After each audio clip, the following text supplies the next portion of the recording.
Hello and welcome to Sideways. This week we're talking about the debilitating problem of not being able to sleep. Why it happens, what you can do about it, and what on earth is sleep hygiene anyway?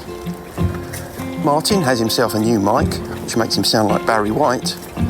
We talk about the tiger who came to tea and wheat lager. Insomnia.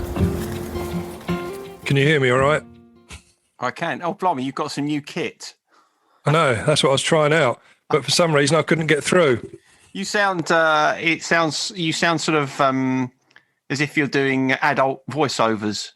Do I indeed? Is it much more deep and rich? I can add a little bit. I can add a little bit of echo. How about that? How does that sound? That's very good. Anyway, you cut all this lot out. Anyway, all this malarkey. Should we start again? No, I'm not cutting anything out. You know what I'm like. I like these rough, the rugged edges. Although we have got to be quick today because I noticed that before the next billing cycle begins on the hosting company that holds Sideways, we've only got 23 minutes. So okay. I've got to try and compress this week's episode into 23 minutes. Otherwise, it costs me about $2. And obviously, I don't want to be spending that, do I? Oh, you haven't got those sort of deep pockets. No, I agree. Exactly. I haven't got... My pockets are not as deep as your voice.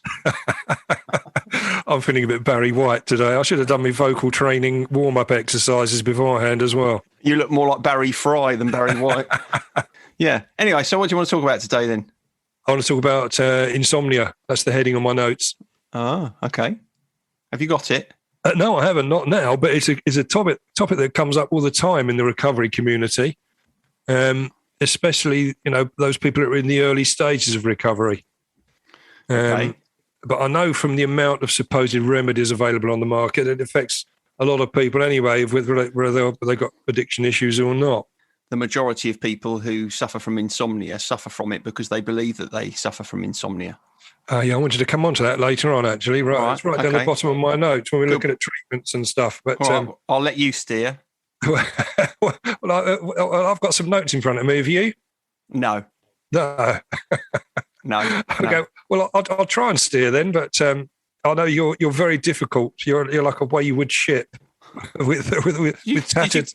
Did you call me a wayward shit? Well, that would fit as well.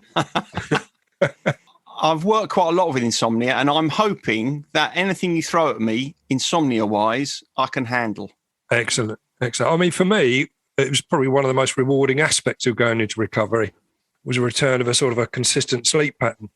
And although it took me about 3 or 4 months, maybe a little bit longer, to achieve that, and it was quite a slow burner, because I remember, during active addiction, as my fellow addicts will support this as well, that it's I didn't know if it was day or night or what time of day it was. It was random.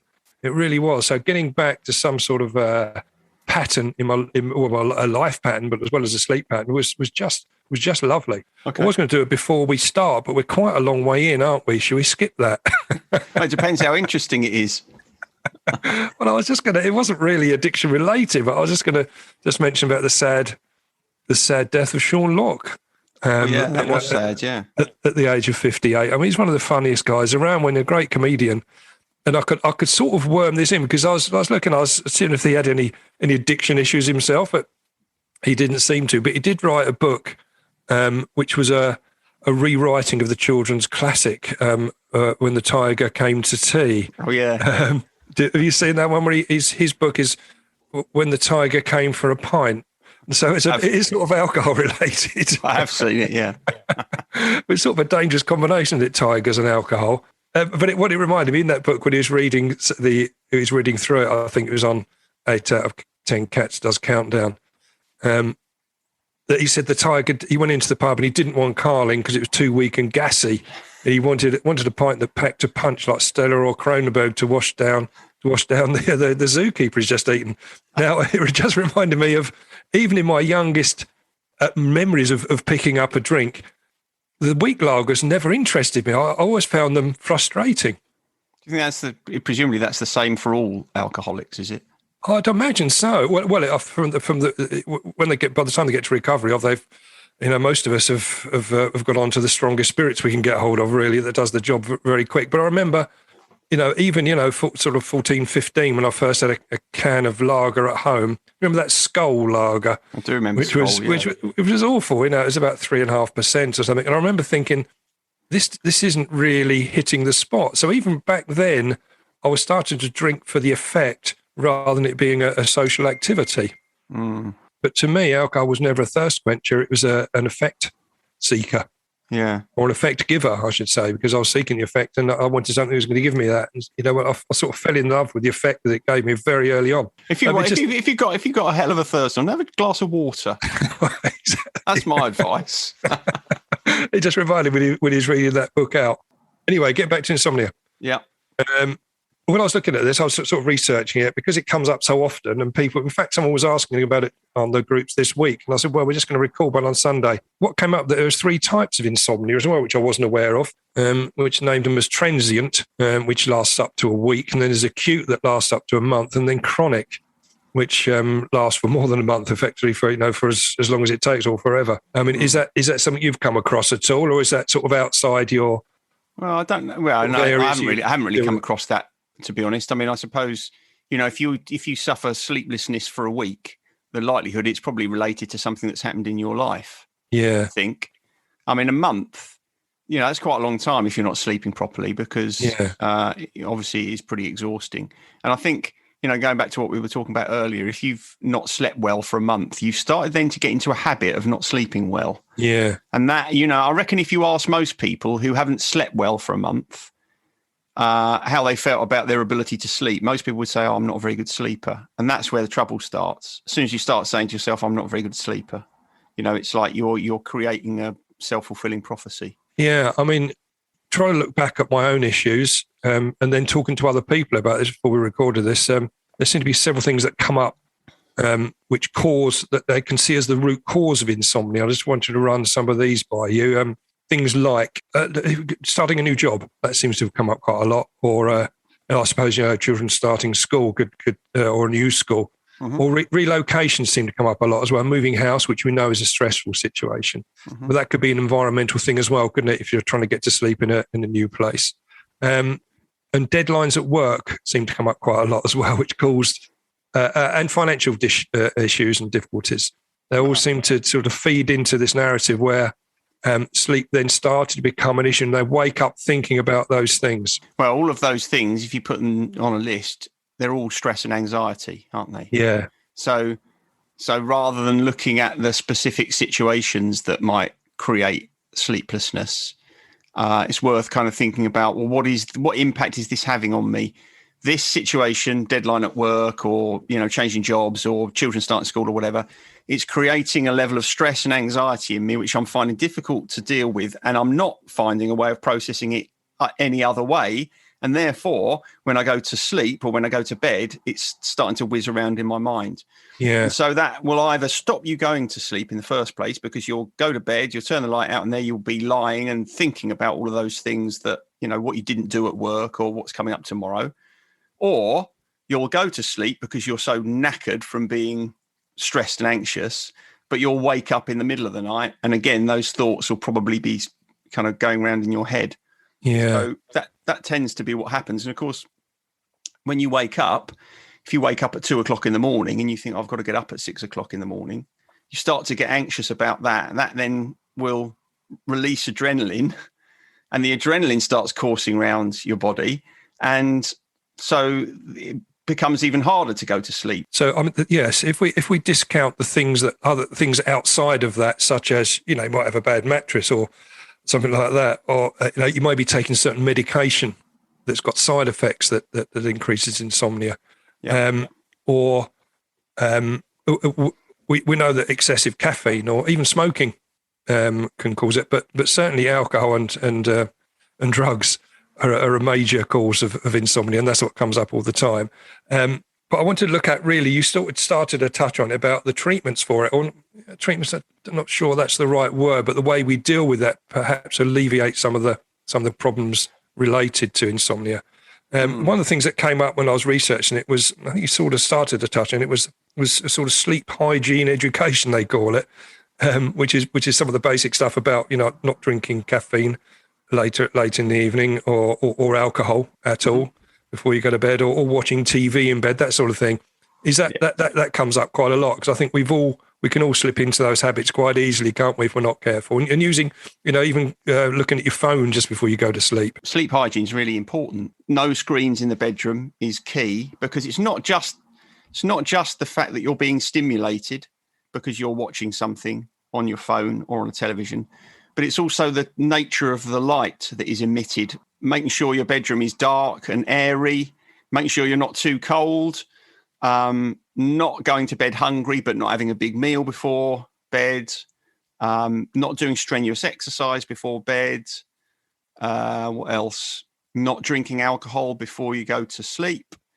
No caffeine. Caffeine's got half-life of about 8 hours. So yeah, people I know say, it's quite bad. Yeah, so people say, oh, yeah, I don't drink coffee after 5 o'clock. Well, that's way too late. You've got to be not drinking coffee after 2 o'clock. Then you've got a chance. What else? Keeping a regular pattern of sleep is really important. So if you've fallen into bad habits with sleep, or you're finding you're not sleeping properly, going to bed and getting up at the same time every day has a real impact. And that includes weekends. So if you kind of go to bed at 11 and you get up at 7, do it every single day, because in the same way as you get into a bad habit with sleep, you can also get yourself into a good habit with sleep. But obviously habits are reliant on you perpetuating them 7 days a week, not 5.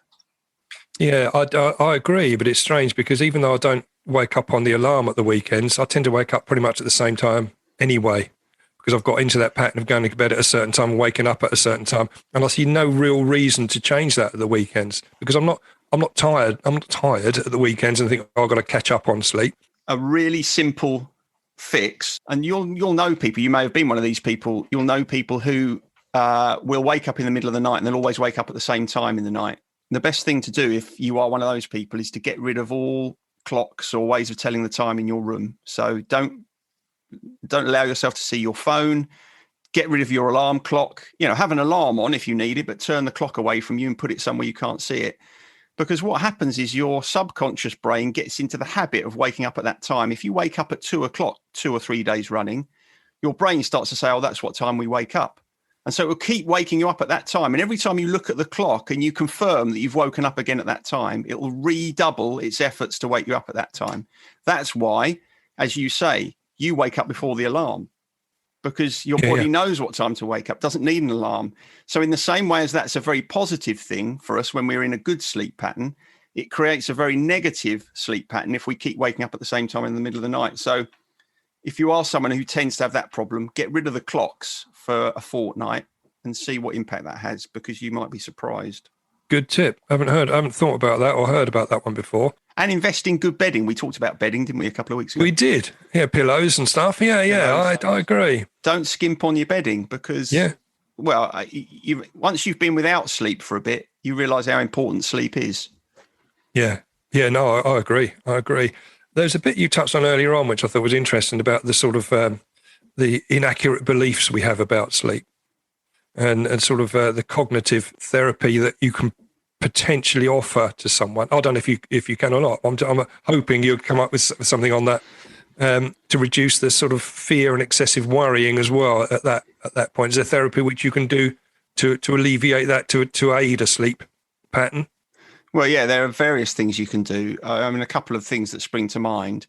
And the first one is, I recognise easier to say than it is to do, but it is really important. People get themselves into difficulty with sleep by getting into a panic about not sleeping.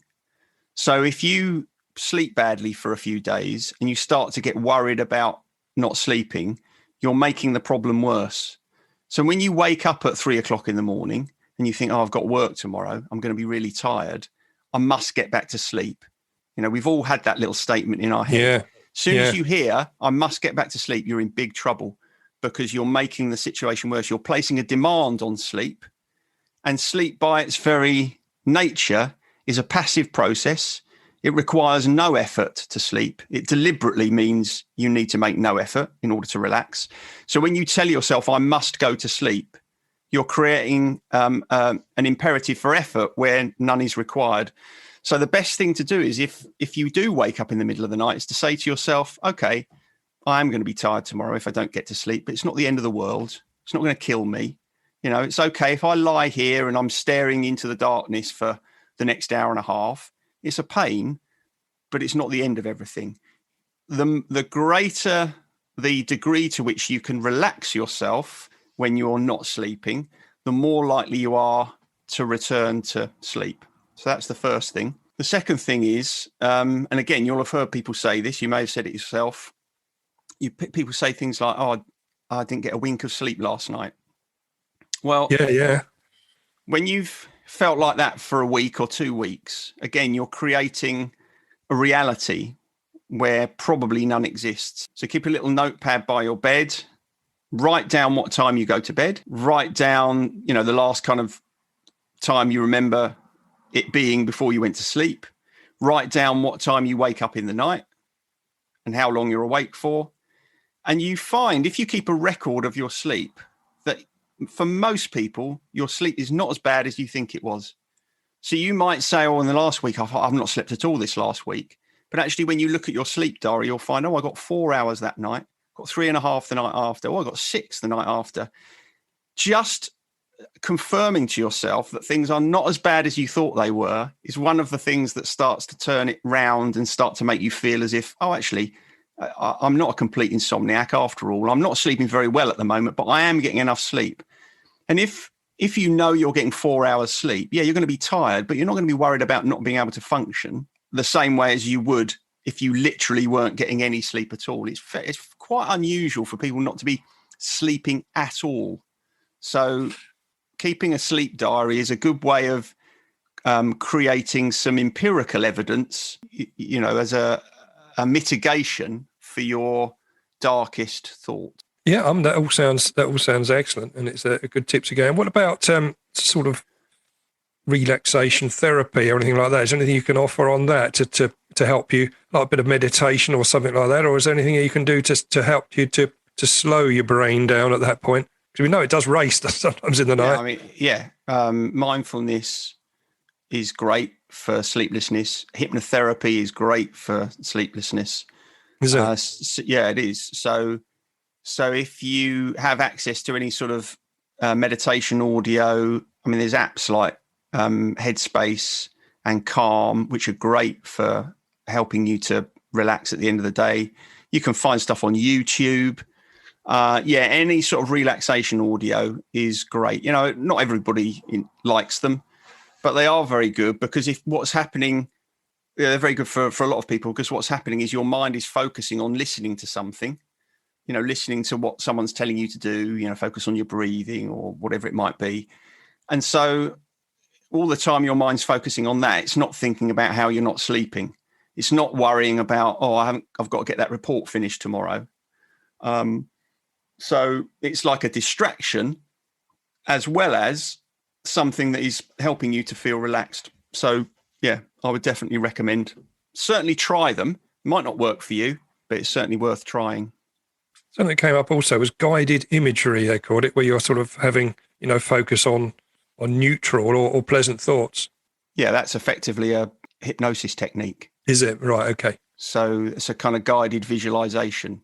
So that's the sort of, imagine yourself walking through a forest and there's a babbling stream and you put your hand in the stream and you feel the cool water against your fingertips. If you do respond to that sort of thing, it can be very, very useful. Yeah, I know. Again, there's all these things sound to be excellent. If you remind yourself, okay, I'm having some temporary difficulty with sleeping, but I can address this. I can sort this out. Here's a whole load of things that I can try. Even just trying different things will make you feel better about it because it feels as if you're doing something, as if you're taking some control. One of the other things that is worth trying if the anxiety that's stopping you sleeping is related to, stress at work or things that you've not done or things you're worrying about, is this. Get yourself a notebook specifically for this purpose. And every day, sometime before you go to bed, so not 10 minutes, like 2 or 3 hours before, sit for 5 minutes with your notebook and make a note of 2 or 3 things that went well for you during the day, 2 or 3 things that you didn't feel went very well, and anything that you're worried about coming up tomorrow or in the days to come. And then close your notebook and get on with the rest of your evening. And the benefit of that is that when you do get into bed and those kind of anxious thoughts start to come into your mind, you've already done that worrying. You can say to yourself, yeah, I've already thought about that. You know, I've written that down. I know that's coming. It won't stop every part of the worry. But what you'll have done earlier in the evening is you'll have taken some sting out of some of the more anxious thoughts that are likely to come into your mind either when you go to bed or if you wake up in the middle of the night. Cool. That sounds good. It's like writing down a list to take stuff out of your head and putting it down on paper just to release it out of your mind. Exactly. And we talked about that in other areas, haven't we? So if that aids with sleep as well, that's good. And what about you talked about exercise and stuff? I mean, often you think, if I exercise, then that's gonna make me tired and want to go to sleep. That's not always the case if it's too close to your bedtime, is it? No. If it's too close to your bedtime, I mean, it's okay to exercise close to your bedtime, but not strenuously. So don't be, doing burpees and push-ups and stuff. A little bit of gentle stretching, fine. To some Tibetan singing bowls, be ideal. Sort of 45 minutes, an hour before you go to bed, you're winding down. If you think about what it is to wind down, you want to do anything that feels as if it is conducive to winding down. So obviously having a big meal or, drinking loads or having a cup of coffee or, going for a run, those aren't conducive to winding down.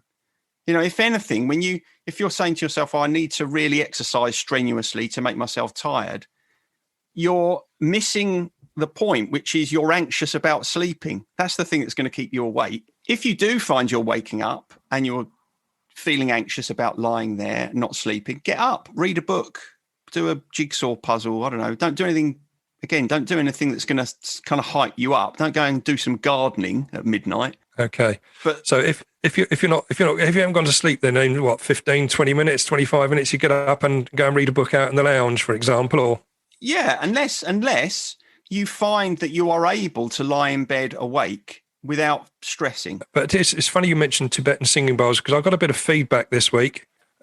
Not from last week's episode, but from several episodes. In fact, we've mentioned Tibetan singing bowls quite often, haven't we? Yeah, they're my favourites.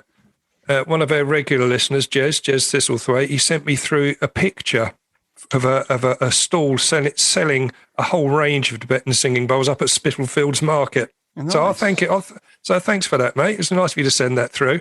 Are you going up there to get yourself one? Well, he offered. He said, "Is there anything here you want? He'll bring you one back." But I thought I'd leave it for a while. I'm not really ready to get into those heavily. No, I'm tempted actually. And we've been quite serious, haven't we, this week? Well, it's serious business sleeping, isn't it? It is. It is. And without it, you're. Without it, you die. Yeah, exactly. Without it, you die. It's interesting. One of the interesting things about sleep is we know that we die if we don't sleep, but we don't really know why. I can tell you one thing not to do if you're struggling to sleep. Okay. Don't get a puppy. Okay. Should we go on to the gratitude lists? Yeah, why not? You go first this week. Okay. Well, it's quite easy this week. It was. I was grateful to be able to spend time with both of my daughters and their respective partners and my little grandson down at Wingham Country Park, Wingham Wildlife Park yesterday, which was just a lovely day out. Even though there's a few spots of rain, it was generally quite pleasant. It was just a lovely day. I was really grateful. That sounds lovely. I've never been there. Are there monkeys? Yes. Excellent. Are there elephants? No. They got giraffes. That's any good to you? To me, is it? I like giraffes because they're really tall. There was tigers, but someone I know told me they didn't like tigers because they reminded them of giant wasps. That's quite elite. It made me laugh. And I don't know if he's being ironic or not, but he looked quite serious. That's the sort of thing I'd come up with if I was lying awake at night. So I'm going to go, your gratitude list, you've got a list between 1 and 17, which you haven't bothered to number. You have to count them each time. I do, yeah. Because we're on episode 13 of season 4. I'm going to choose number 13, if that's all right with you. So I'll just count them through here. 1, 2, 3, 4, 5. So number 13 is rain. Rain? Yeah. Okay, well, I had a little bit of that yesterday. I wasn't really grateful for it, so you'll have to talk me through that. Well, mostly just to be contrary, really, because people always complain about the rain, don't they? Yeah. Always, when it's raining, people are always, oh, terrible weather, isn't it? I think it's lovely walking in the rain. If you go out in the rain, as long as it's raining, I'm going to get wet. It's a lovely feeling. I mean, perhaps not so much in the winter when it's freezing cold, but this time of year, I love it. Everything kind of looks more vibrant and green, and I just love the feel of it. And better than everything, everyone else stays indoors, so it's like I've got the world to myself. Love it. True. Yeah, that's fine. It's just if you get caught out when you're out. That's one of the other reasons I'm grateful for it. When people aren't expecting it to rain, if I'm driving in the car and it's pouring with rain, myself and my children play a little game to see if we can spot people who are totally inappropriately dressed, which is a superb game when it's raining, particularly in the summer, because you see people, they've gone out in their T-shirt and shorts and it's hammering it down and they're looking all miserable. It makes it even better. Yeah, well, you'd have got me then on, I know during lockdown, I remember I started walking from home and it was really sunny. I got the furthest point away from home. I was going out for a bit. It was going to be about an hour and a half round trip. I was 45 minutes away from home and it absolutely, the heavens opened. So I had 45 minutes of trudging back in inappropriate clothes back to mine. And yeah, I wasn't happy with that at all. So I'm not grateful for rain. And I think you are just being contrary just for the sake of it. No, I do love it. And if I'd seen you that day, that would have cheered you up. That would have sparked total joy in me. And I'm imagining that by the time you got home, you could hear the water squelching in your shoes. Oh, it was nearly coming out of my pockets. I was so wet. And you're in trouble when it starts coming out of your pockets. Oh, I think it's great. I love it. I love getting soaking wet. It's brilliant. I'll tell you the other great thing about getting soaking wet is that's coming indoors and getting all dry again. Love it. Yeah. It's fantastic. No, anybody who doesn't like rain, you're an arsehole. Well, I think that's a little bit harsh, but I'll put myself in that category then. Yeah, well, I'm quite happy with that. That proves my point. Well, should we go on to the Spotify search then? There's one great track called Insomnia that immediately sprang to mind. Go on, who's it? Faithless. There's one by Faithless. Oh no, I wasn't thinking of that one.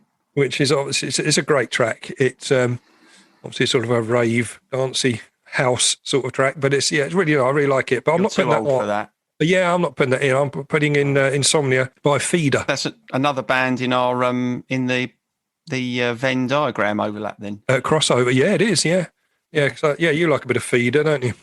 I do like some Feeder. Yeah. Yeah. Well, check out Insomnia again. There, it's a little bit too probably a bit too bright for you. It's not morose enough. No, it doesn't really suit your purpose.